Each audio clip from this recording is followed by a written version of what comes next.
Assalamu alaikum and good afternoon to you all. On behalf of Hamad bin Khalifa University, College of Islamic Studies, Mr. Dean, Dr. Ima Shaheen, I would like to welcome you all to the first webinar series on the crucial topic of Islamic social finance and SDGs. The topic of our webinar is an important one and features one of the main focuses of our master's and doctoral programs in Islamic finance.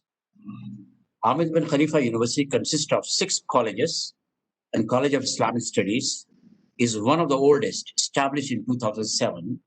It's the first faculty of HBKU. Today, in partnership with the United Nations Development Program and the Qatar faculty of Qatar Financial Center, we are launching this series to address the crucial areas of Islamic finance, which deals with the social welfare of the communities, and Zakat is certainly one of them, which is the third pillar of Islam. We are grateful to UNDP, especially to Dr. Amir Rahman, Senior Advisor, for initiating this valuable partnership with HBKU. Through this partnership, we aim to bring projects of UNDP from different regions and to understand and learn from their successful experience, and to assess if other regions could also benefit from their experience. I leave it to our webinar moderator, Dr. Amir Rahman, to elaborate on these issues of synergies and to how different regions would respond to it.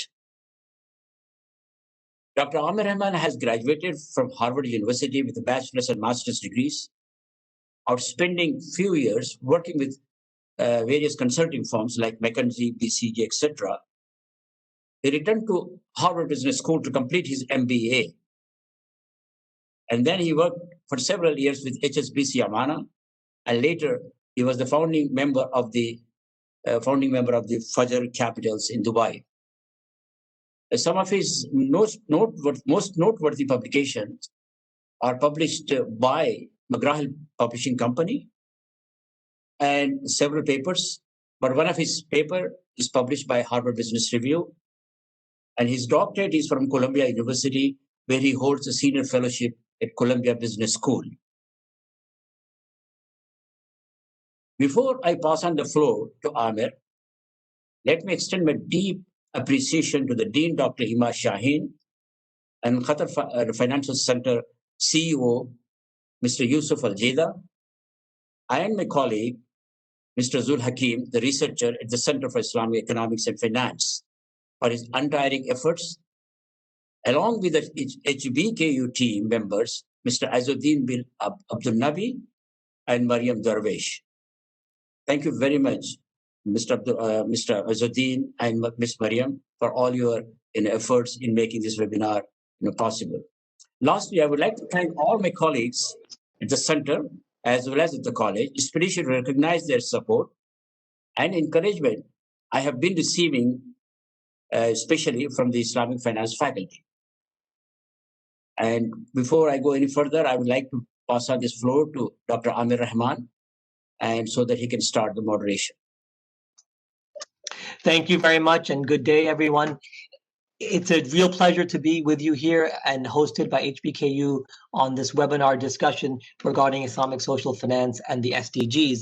Now, we at the United Nations broadly and at the UNDP specifically are faith-neutral institutions.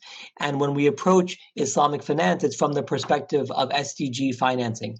As we all know very well, there is a great need and an agenda globally for financing the Sustainable Development Goals. These 17 goals have been agreed upon by the countries of the world, and we have a very clear agenda towards 2030. And as the United Nations and other multilateral institutions have been thinking about how to fund these important goals, Islamic finance has consistently been identified as an opportunity.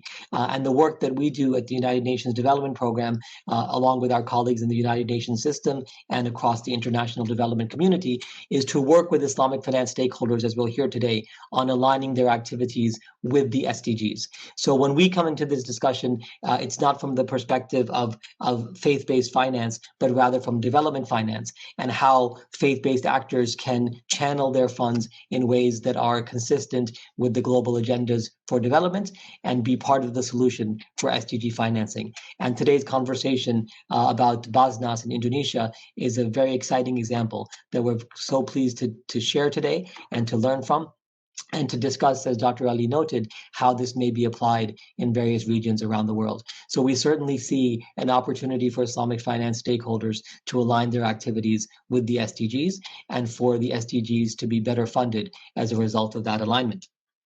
Today, I have the great pleasure of moderating a discussion amongst several esteemed panelists. I'll begin by very briefly introducing them, and I'll share a bit around the case that we'll be discussing, the example of Basnas, and then after that, we will have a discussion amongst the panelists before opening it up to questions from the attendees. So our colleague, Dr. Irfan Shawqi Beg, is an associate professor in the Department of Islamic Economics at Bogor Agricultural University, known as IPB University in Indonesia. He serves as Director of Zakat Distribution and Empowerment at the National Zakat Board of the Republic of Indonesia, Basnas, which is the highest government zakat agency in the country. Currently, Dr. Irfan is also a member of the National Sharia Board of the Indonesian Council of Ulama and the Deputy Chairman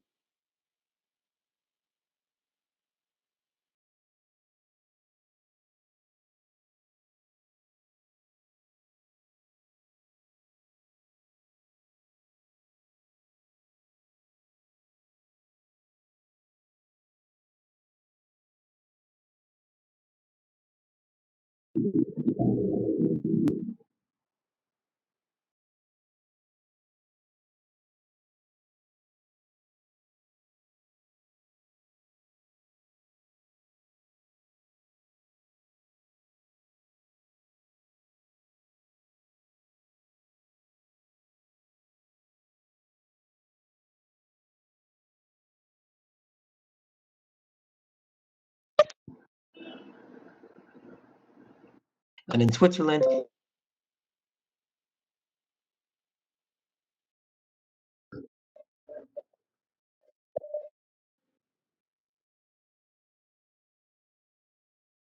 Muhammad, and he'll be bringing to us a perspective of a practitioner as well as his scholarly role as a visiting assistant professor currently at HBKU. Thirdly, on the panel, we'll have Dr. Naseem Shah Shirazi, who is a professor at the College of Islamic Studies at HBKU in Doha. Before joining HBKU, he was working as lead economist and acting manager at Islamic Economics and Finance Research Division at IRTI, which is part of the Islamic Development Bank Group, the research institution there. Previously, he worked as deputy dean at a university in Almaty, and before that was director research and director general at the International Institute of Islamic Economics in Pakistan. So we're most pleased to have Dr. Naseem Shah Shirazi.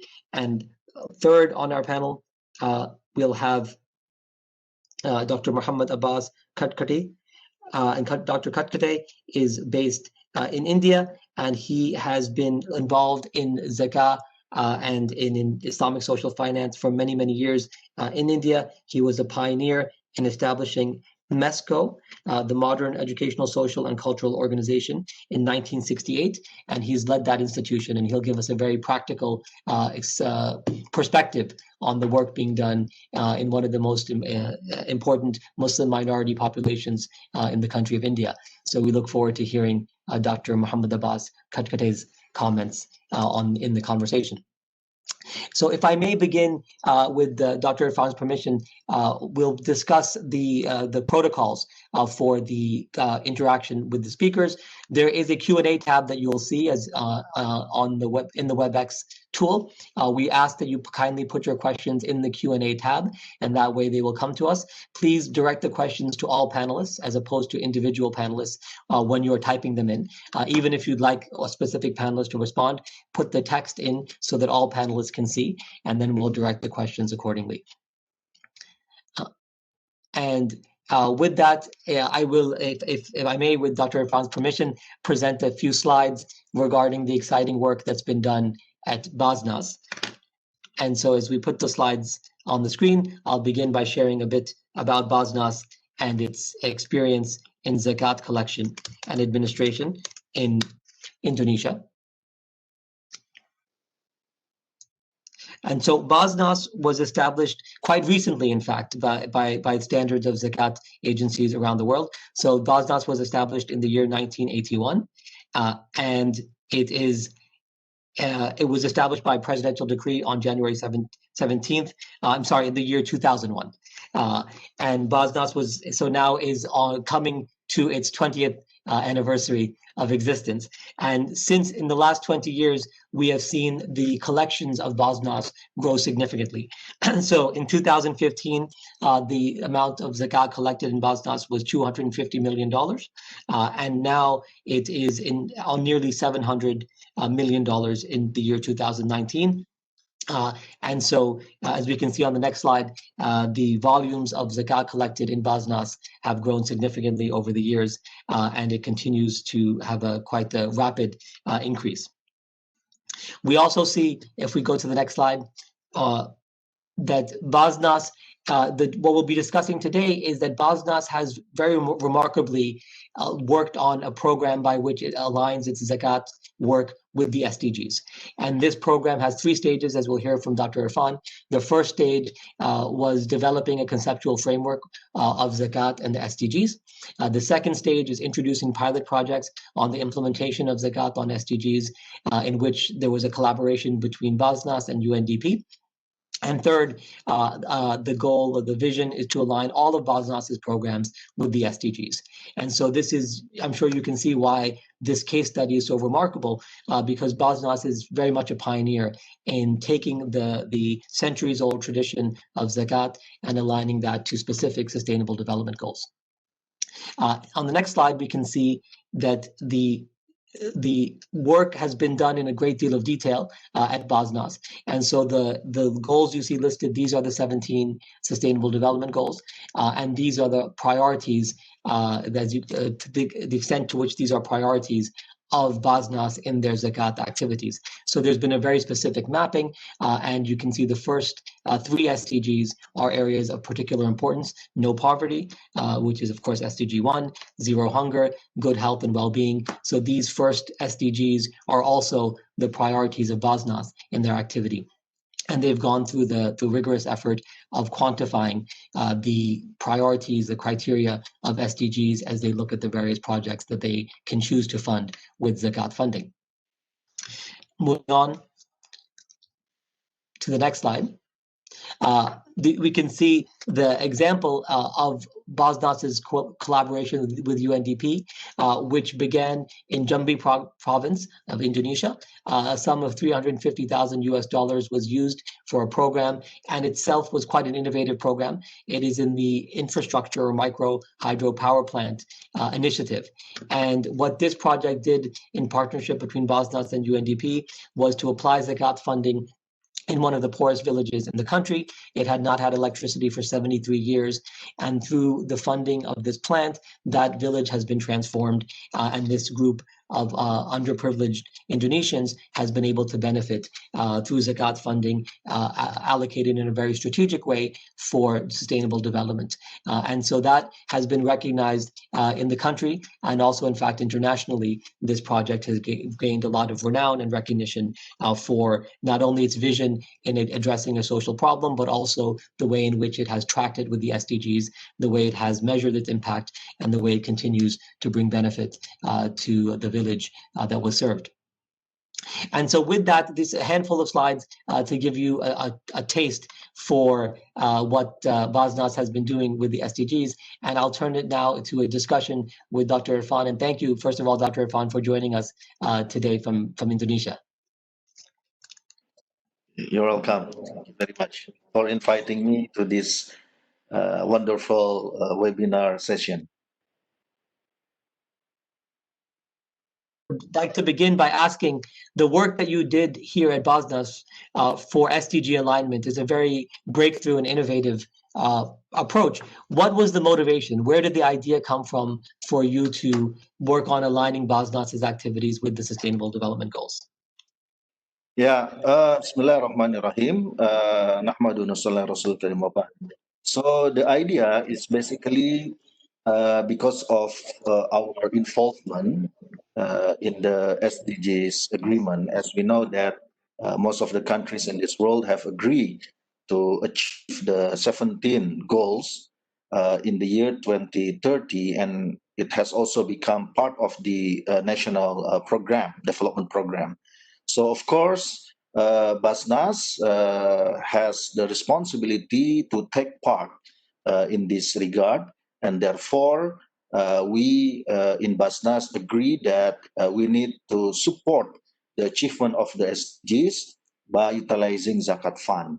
And that's why we are extensively involved in this progress. And as you have highlighted that finally all of our programs are designed to fulfill all the criteria of the 17 goals of the SDGs, so that the role of zakat can be identified. And also, we always report this to the National Development Planning Agency of Indonesia as the National Secretariat of the SDGs. So basically, we want to show to the world that zakat has a very important role. And as we know that we need also to finance the SDGs. And of course, we cannot depend only on the state budget, because state budget must have its limitation.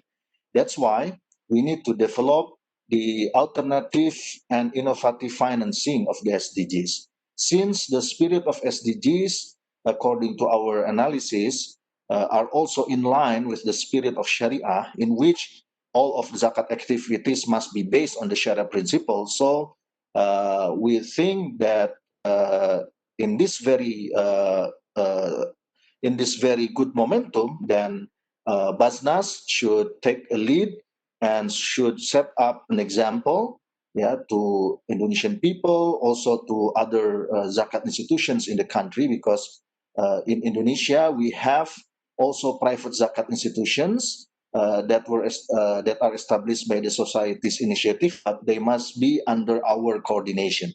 So we set up a good example for them on how to connect zakat and also the SDGs. And also to the government and to parliament and to the people of Indonesia, we are also showing that zakat should be made as one of the important tools in achieving the SDGs. So zakat should not be left behind, because it has its importance to take part in this effort to alleviate poverty, to improve the welfare of the society, and to achieve all the 17 SDGs.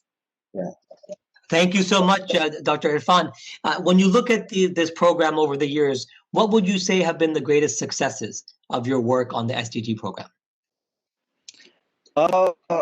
Yeah, we are. I don't know how whether we should call it as a success, but we are satisfied with the progress that we have achieved so far. And of course, we need to improve the quality of the program itself. We need also to optimize the zakat potential, because if we look at, although we are now, achieving a high growth rate of zakat collection for the past 5 years, but if we compare with its potential, of course, there is still huge gap, because our potential is much bigger than that. And what we have collected is actually only 4.36% of our potential. So we have to optimize this. And of course, if we optimize this, we can do more, yeah, in our distribution programs, in making sure that the distribution program can achieve the SDGs target and goals. And of course, when these goals can be achieved, of course, the impact will be enjoyed by the Indonesian people. So we want to, improve the quality of the program, and also we want to make our programs to have, high impact. That's why we always measure the impact of zakat distribution through various instruments that we develop. Yeah, we have a standard of measurement to find out whether our program has successfully met its objectives or not. Thank you so much, Dr. Irfan. I hear you saying some very important and breakthrough ideas. So one, if I've understood correctly, is the integration of your work within the national SDG plan. So Yes. uh, please say more. Yeah, it's correct because integration is very important, and the government of Indonesia is also convinced with the existence of Zakat institution because we have contributed quite significantly to the national SDGs plan, and also this can also attract people's contribution since Zakat in Indonesia in our system it is still voluntary. Yeah, it is not yet, mandatory. We are moving towards the mandatory zakat system, but at the moment it is still voluntary.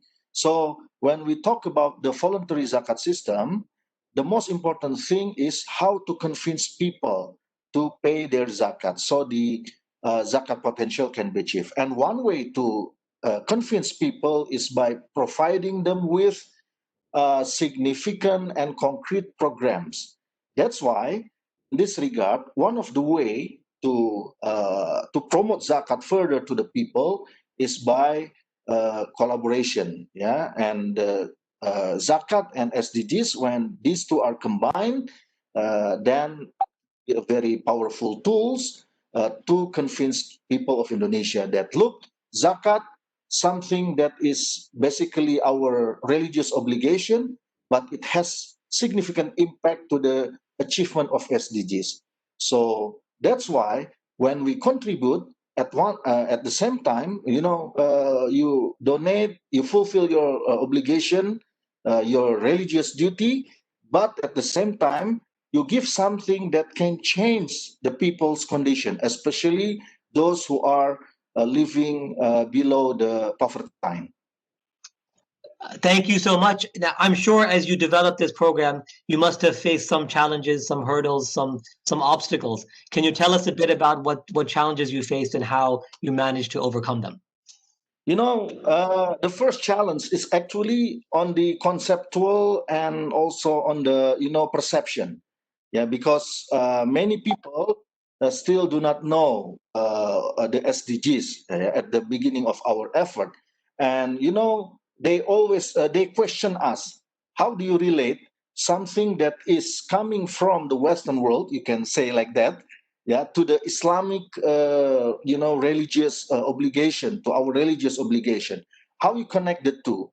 Do these 17 goals meet the Sharia criteria? That's why uh, at our first stage, we are not directly linking our program to the SDGs, but we conducted a study first. So after we conducted the study, and we are convinced that our study has shown the relationship, strong relationship between zakat and SDGs, and after looking at our condition, local condition in Indonesia, then we start our first pilot project. And why we collaborate with UNDP? Because UNDP is, you can say owner of this SDGs concept. So that's why we collaborate with the UNDP to find out the SDGs itself and how to implement the SDGs program and how we combine and connect with the zakat programs. And Alhamdulillah, Lubuk Bangkar village in Jambi province becomes, the living evidence, living proof that when these resources are combined, zakat and the SDGs, and then it gives us, a powerful impact. The change of the society is very significant. Yeah, now within 2 years, the progress is, is very advanced now. They have shown a very progressive development in the village. Yeah, so because of that, now we extend our pilot projects to the other two villages in the other two provinces. So this is what we are doing. Yeah, and I think this is, the biggest challenge is to how to convince people that zakat can participate in the SDG Well, program. Well, thank you for sharing that, Dr. Irfan. And with regards to other countries and the applicability, we mentioned that you are also a leader at the World Zakat Forum, which is a platform for sharing ideas and best practices. To what extent have you seen the Basnas model applicable, replicated, and adopted in other countries around the world? And how have you been assisting others in this journey? One of the, one of the zakat institutions in Malaysia, Zakat Kedah, it is one of the states in Malaysia, which is located in the northern part of Malaysia. Was among the zakat institutions outside Indonesia that has followed also the way we combine zakat and the SDGs. So because they are also inspired by us, and even last year I have visited also Lembaga Zakat Negeri Kedah, and then we had some discussion, and also they connect their programs with the SDGs. So Alhamdulillah. And also in some other World Zakat Forum member countries, we have also informed them and shown them about the importance of involvement of zakat with the SDGs achievement, because it has become the global agreement. So once it has become the global agreement, zakat should be on the scene. Zakat should be on that on that bus, let's say, if we can say, this bus traveling to achieve the SDGs, the 17 goals. So zakat should be one of the passengers in that bus, showing that our religion has a strong care about the condition of the people, and also the importance of the achievement of the 17 SDGs. That's why zakat needs to be included, and also we have to show them that zakat can take a significant role in this regard. Well, thank you again, Dr. Irfan. I know this idea of zakat as a passenger on the SDG bus, being part of the journey, is something that's been discussed broadly, around the world. And you have set a very clear example, a real concrete case, which is why we're focusing on you today to understand this case. So thank you for sharing this. First of all, thank you for the activity itself, and also for sharing with the group. One question that's already come in is regarding research that's available on the alignment of zakat with SDGs, particularly those that are a little bit less direct, such as sustainable environment, or sustainable infrastructure, and the like. I understand you do have reports that you've published that are available to the public. Is that correct? Yes, correct. Yes, because this is part of our accountability to provide the report, to the people, to the public, and also this report will be reviewed by the government and also by the House of the Representatives. So reporting is very important because it is closely related with our transparency and accountability. And also people will also see the programs and the location, etc., from the report. Report is one of the sources that can be accessed by them, and we are publicly providing this report to the people. So it is accessible online.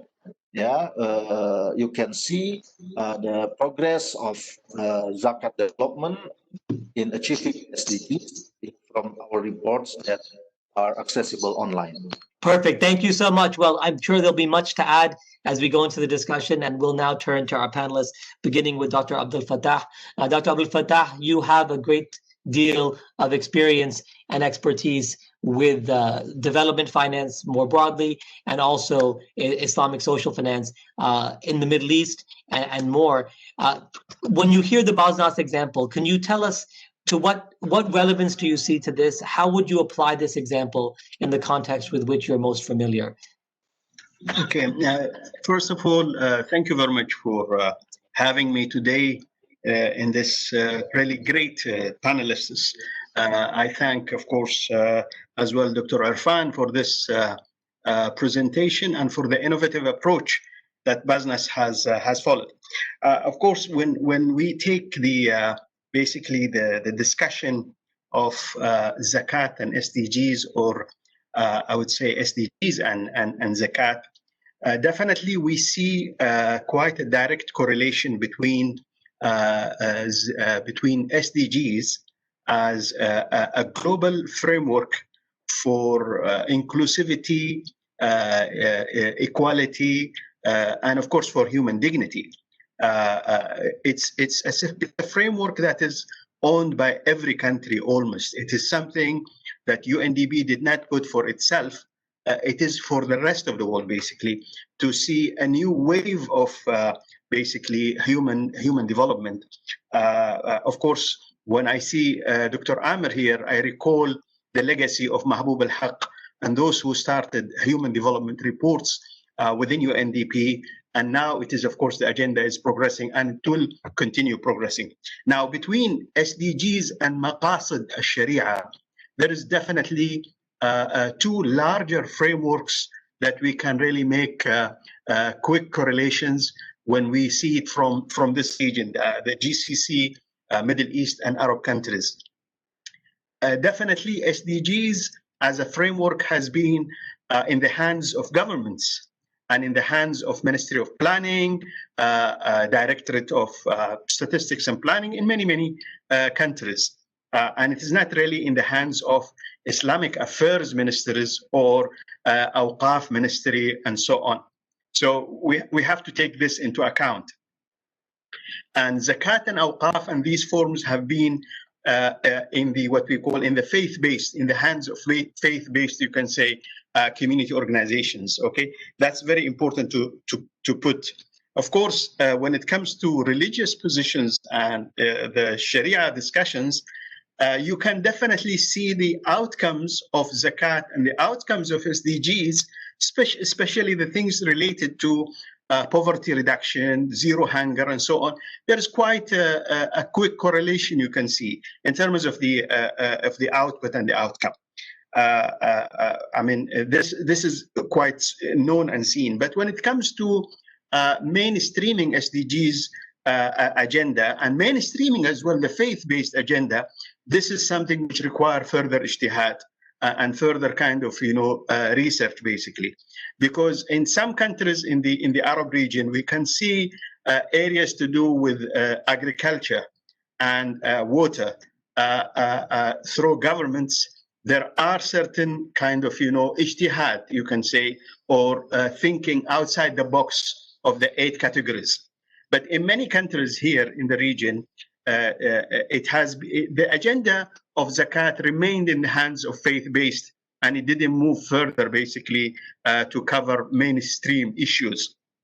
Of course, public perceptions play a role, and the debate among the religious scholars from the 4 mazhab or else play an added role, basically, that the 8 categories are the ones that the zakat should be paid for. Zakat is an individual duty, and it is not in terms of individual kind of act like prayer, like fasting. So those individuals, they feel that they want to do their duty, basically. And of course, government's role is to organize, to regulate, to help distribution, and so on. So it depends how the government really would be able to convince the individuals who want to do their zakat duty that the area of water and sanitation, for example, as Bosnia did, is as well among the areas of istihqaq, of duty to spend zakat on it, basically. This is, again, is an issue probably seen or perceived by people who are doing individual duties, that they have to do it only for what they have. One incident that we have seen is the approach of the UNHCR, the United Nations High Commission for Refugees. Since the crisis of the Syrian refugees and displacement, UNHCR has approached a number of scholars basically to get fatwa, to get a ruling from Sharia. And of course, refugees, you could argue that they are part and parcel of the mustahiqeen, of those who are entitled to have zakat. UNHCR have got that kind of a fatwa to basically collect the funds from Muslims through its platforms, social media, and so on, as well as to collect it from basically across the board for the refugees, Syrian refugees in Jordan and in, I think, in Lebanon, basically. But that is because the United Nations is not a faith-based or no faith-based, basically. It is an organization, an international organization that is mandated with this mandate. So this was quite an exceptional state, you could say, to have a United Nations organization that is like collecting zakat and distributing zakat, because of course the refugee crisis and plea has been so strong. Now, I think this is not across the board when it comes to humanitarian or development or peace or human rights, the different organs of the United Nations, basically. So, I mean, this issue is important to be debated and discussed within academia and within basically other issues. I mean, in the region here, you have the wealthy countries, okay, and you have the middle income, and then you have the conflict and displacement and refugees kind of countries. I mean, as of today, this is the situation in this part, in this region. And of course, the situation is different from one country to another country. Regional perspectives are very important to have like a collective view of what is happening in regard to SDGs and in regard to, implementing SDGs all in all. At the same time, the zakat and the possibilities of zakat. Now, in some countries, as all of us know, if zakat and faith-based is in the hands of, say, the community or the civil society, and not necessarily in the hands of fully under governments. So if there are problems and different positions between governments and civil society, then the mainstreaming of zakat would be affected. However, when we see SDGs and look into what we call waqf, the endowment, we can see, of course, many possibilities, as long as the waqf is of course, is based on the condition of the one who made the endowment, basically, as the Islamic scholars and the Sharia scholars basically mentioned. Now, how we can move from what we have here in this region to the level of the colleagues in Bosnia are sharing with us today, I think definitely there is a need of more dialogue, basically, between United Nations and the governments in this region, as well as the faith-based communities, civil society, and so on, to have a dialogue around how we can really get this integrated somehow for the common good, to achieve what we would like to achieve all in all, collectively, and as well a dialogue among religious scholars from, say, Indonesia, Malaysia, and other regions in the Middle East, Arab region, Gulf region, as well as Africa, India, Pakistan, so that there is a consensus among the scholars regarding this issue and regarding the connectivity and connecting between zakat, SDGs, and of course the maqasid of Sharia, and how we can really push for no one to be left behind, as it is the motto of the United Nations for the SDGs.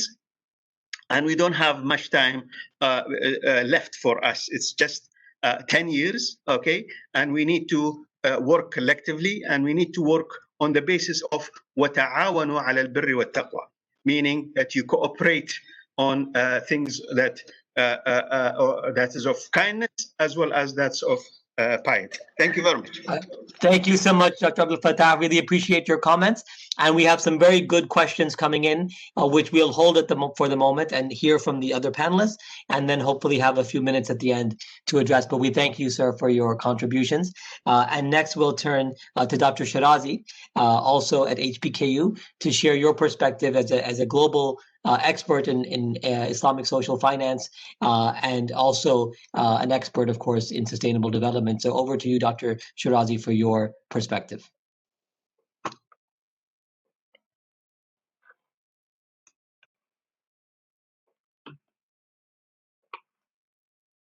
Okay, you hear me?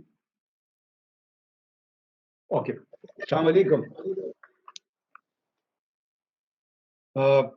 I'm really thankful to Dr. Omar Rahman, Senior Advisor, UNDP, Dr. Syed Nazim Ali, Director Research Division, HBKU, who invited me to this forum, and Dr. Irfan for his excellent presentation for aligning Zakat with SDGs. He discussed the gap in financial resources required for the SDGs and Zakat potential regarding Indonesia.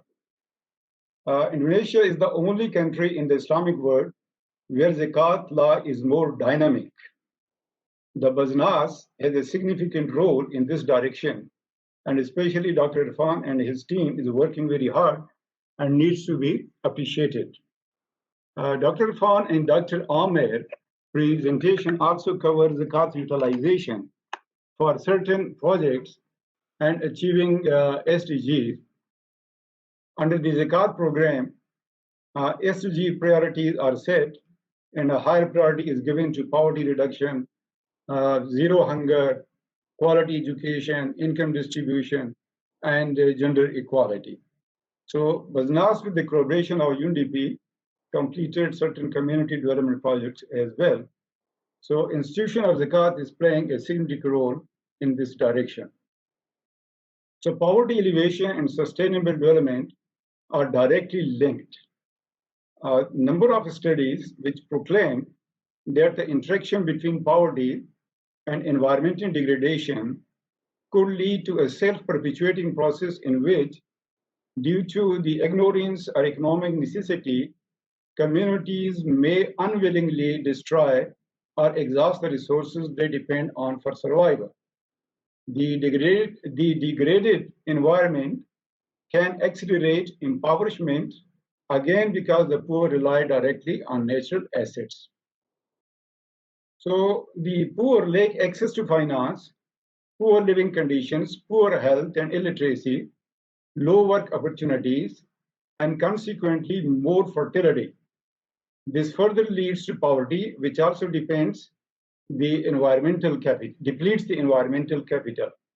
So Zakat can play an important role in this direction, saving the environmental capital and sustainable development. But for any development program and initiative, funds are required. Dr. Irfan presented that Indonesia has been successful in collecting Zakat, which has an upward trend. This shows a significant increase over time. Even then, Indonesia is unable to attain its potential. Just Dr. Irfan said that it is collecting 4 point something of the potential, which means the Indonesia can increase its collection up to $140 to $150 billion per annum. So this is a huge amount for most of the projects. The same is the case in all other Muslim countries that have implemented the system of Zakat. Zakat actual collection falls short of its potential. No one country can collect Zakat at least 1% of its GDP. However, there is a great potential, and collection can go from 2% to more than 4% of the GDP. However, this needs a full implementation of the Zakat system. But this does not mean that Muslims are not paying Zakat. They pay Zakat through private channel to the religious and other welfare institutions. For example, in Pakistan alone, more than 3,000 religious institutions are established where million students are registered and run based on Zakat. Many welfare institutions provide social and humanitarian assistance, where Zakat is a significant revenue source. For example, AD Trust, the world's largest NGO, and needs millions of dollars to run it and get all funding from the country's affluent society. Similarly, few hospitals, including Shaukat Khanum Memorial Hospital, 1/3 budget is coming from Zakat, Ahwad Pakistan, a Qarz-e Hasana-based microfinance, has established Ahwad University for free education to the poor. So people are giving their zakat to a private organization, but meager collection by the government due to trust deficits. We see that on the one hand, we need funds for the implementation of social program, and on other hand, countries are unable to collect zakat to its potential. The major problem is the collection of zakat in agriculture sector, although in other sectors are also persist, but other sectors are registered, but agriculture sector is very wide. So, and in most of the country, it is 1/3 of the GDP. So let me share with you a collection mechanism of Usher, that is an agriculture produce in Swat, that was an independent state before joining Pakistan in 1969. So Swat's primary source of revenue was Usher, that is an agriculture produce, which constituted about 78% of the tax revenues and 46% of overall resources. So it was collected during the harvest season by auctioning the specified area consisting few villages through open bids. So the area administrator had to conduct the process of open bidding. The contractor was obliged to collect Usher of cereals in kind and that of gardens and orchards in cash from his area at the specified rates. Since the collectors were local people and were aware of the farmer's produce, so no farmer could evade the Usher payment. After collection, the contractor used to deposit the agreed upon amount with the government exchequer, and the surplus was his reward. Now, this system needs to be replicated in other countries, but of course, with certain adjustments as per the country's ground reality. So thank you, Dr. Shirazi. You don't want to, okay, so there's some other important distribution side. Okay, so if you want, so I can quit it. Why don't we, Dr. Shirazi, if you take another maybe 1 more minute, and we'll hear then from Dr. Abbas and then take a few questions. But please finish your thought. Oh, okay, I take 1 minute, not more than this. If you see the distribution side, zakat is allocated for the poor in most of the countries where zakat is implemented. 4 Islamic social finance reports that we published in IRTI under the leadership of Dr. Azmi Umar, where Dr. Abdullah was the leading project, and I co-authored the reports covering South Asia, Southeast Asia, African countries, and the Central Asia countries and Balkans. So from these studies, we know that the distribution pattern reveals that 70 to 90% of zakat is distributed among the poor through cash or in-kind transfer, through education and health facilities, social safety nets, economic empowerment, and employment opportunities, where the administrative cost ranges from 0 to 10 in South Asia and Southeast Asia, up to 22% in African countries and Central Asia, except India, where the administrative cost is about 30%. Thank you. Okay. So, I appreciate your comments. Thank you so much, Dr. Shirazi. We're very grateful for your insights, and we want to make sure we provide sufficient time to Dr. Abbas for his comments. So Dr. Abbas, we turn the floor to you, and then if we can have about 5 minutes of comments from Dr. Abbas, after which we'll take some of the questions that have been put in the Q&A. So Dr. Abbas, over to you for your input.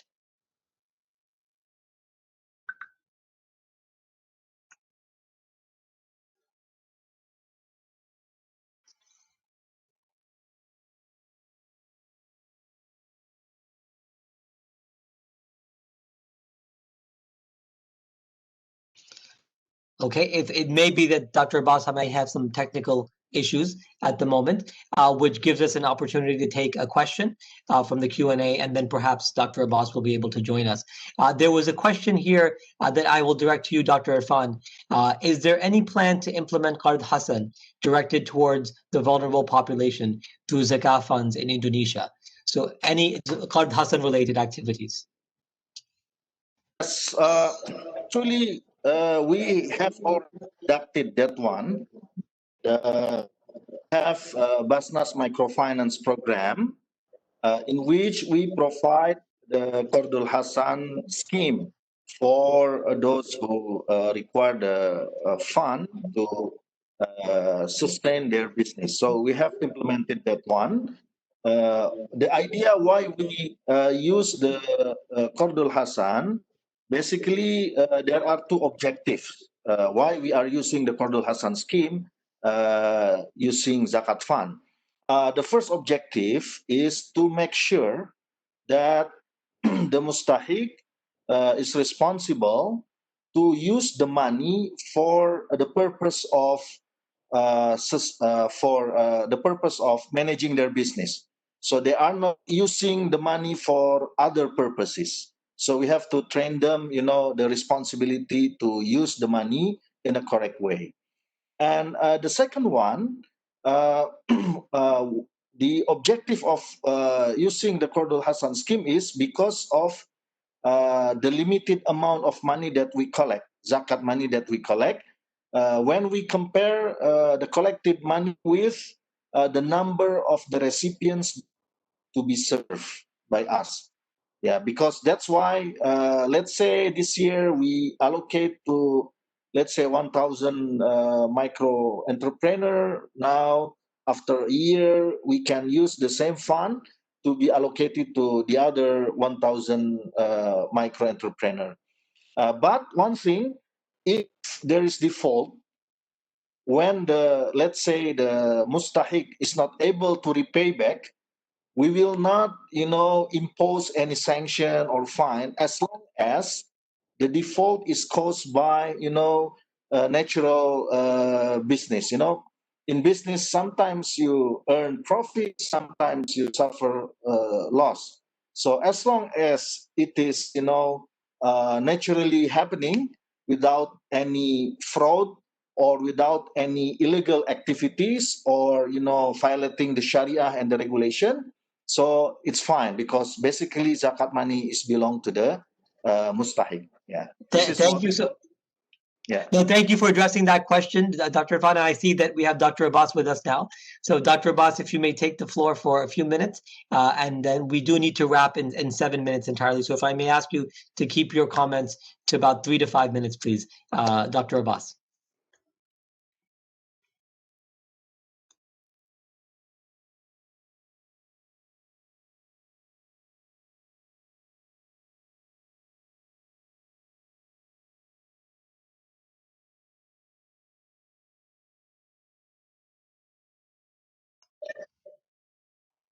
I believe we may have an audio issue at the moment.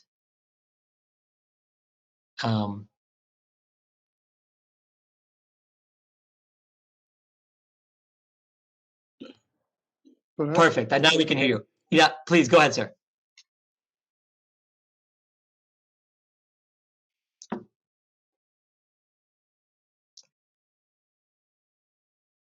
I'm sorry, the issue seems to have arisen again.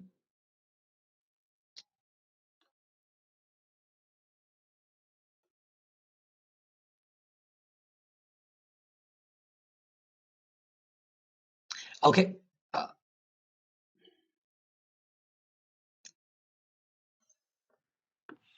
Perhaps if Dr. Abbas can just quickly have a look at the setup of the audio. Perhaps if you can just connect to the system audio. Meanwhile, perhaps Dr. Rahman, we'll take one more question. That's right, absolutely. Let's take the question if I may.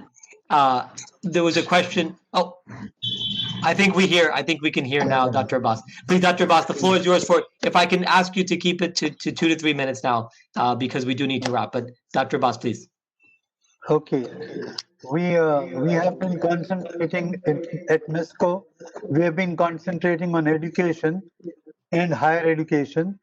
And over the years, we have found that through this zakat, we have been able to convert a lot of these people who wanted to study, are able to study because of the zakat funds being available.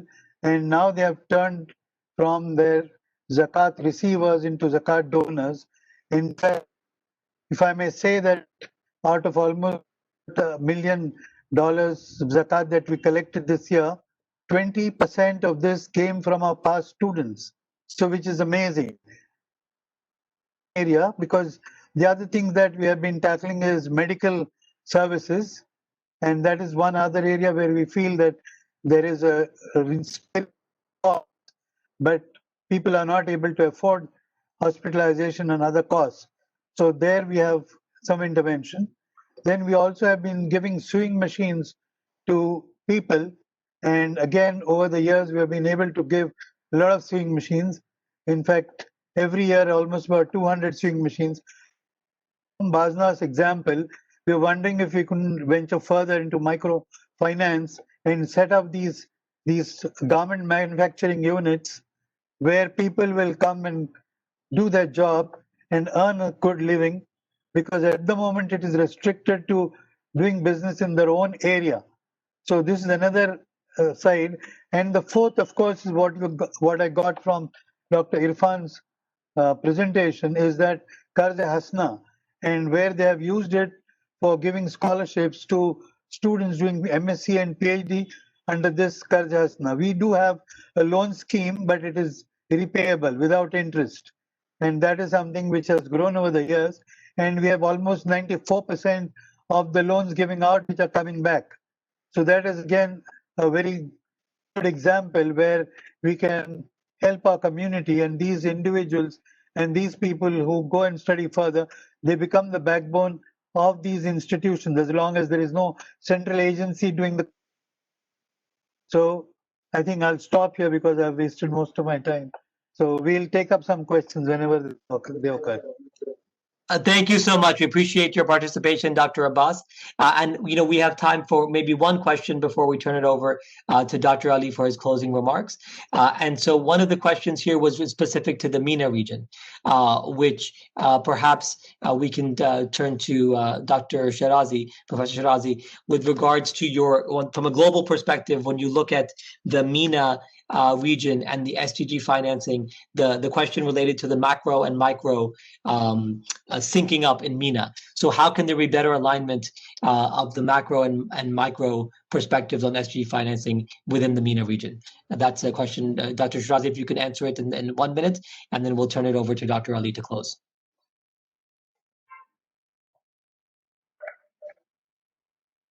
Okay, most of in the MENA region, because